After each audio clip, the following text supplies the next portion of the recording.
Okay, stop with the awesome B-roll. You guys can find more of that on my Instagram.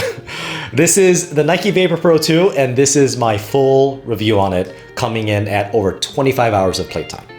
And this shoe might be one of the most confusing shoes I've ever worn in terms of what the company has ever done with branding, no matter what company and what industry you're talking about. And yes, unsurprisingly, it's all Nike's fault.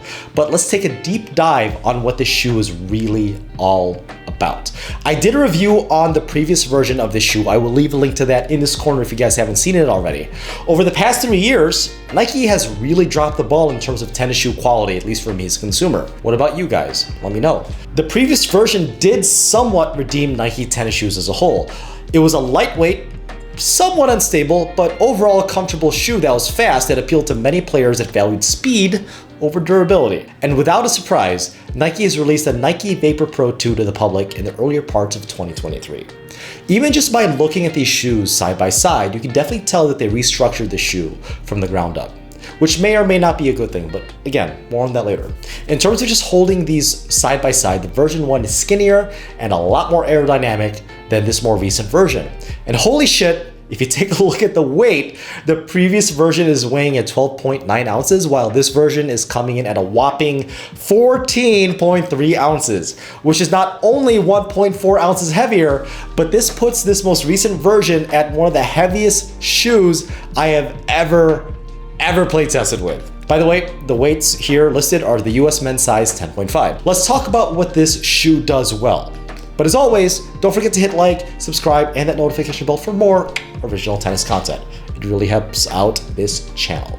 This shoe was extremely comfortable. Even brand new right out of the box, this shoe required no break-in period and felt plush from the toe box all the way to the back of the heel.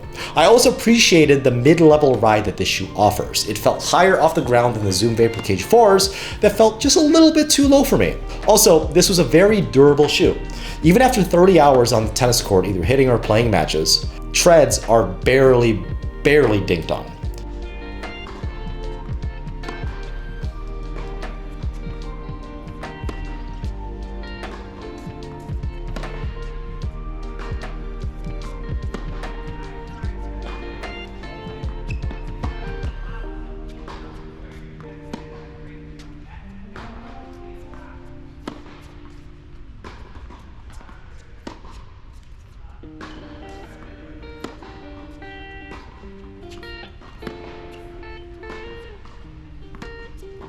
With the positives out of the way, let's talk about the negatives, and there are a lot, unfortunately.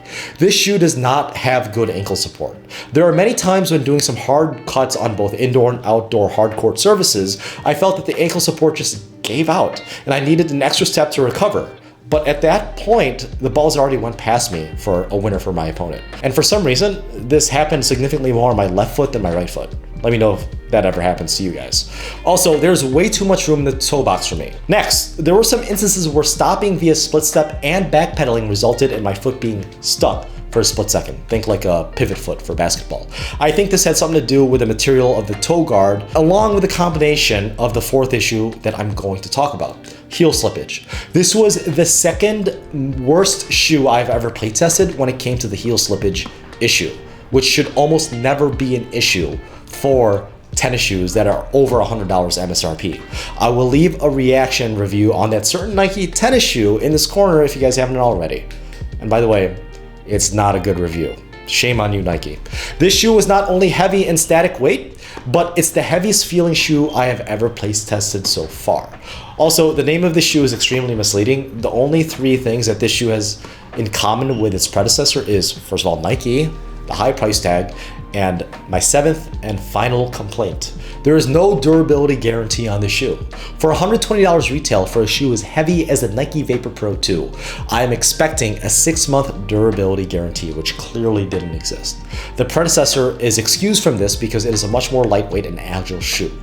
So in case you guys haven't caught on by this tone of this review, this shoe is an absolute dud for regular consumers like us, especially at $120 retail. I would personally stick with the predecessor. In fact, I bought a pair, and it has a pretty cool color scheme. But enough about my opinions. I want to know what you guys think. Did you try on this new offering from Nike? Did I hit the nail on the head, or did I completely miss the mark?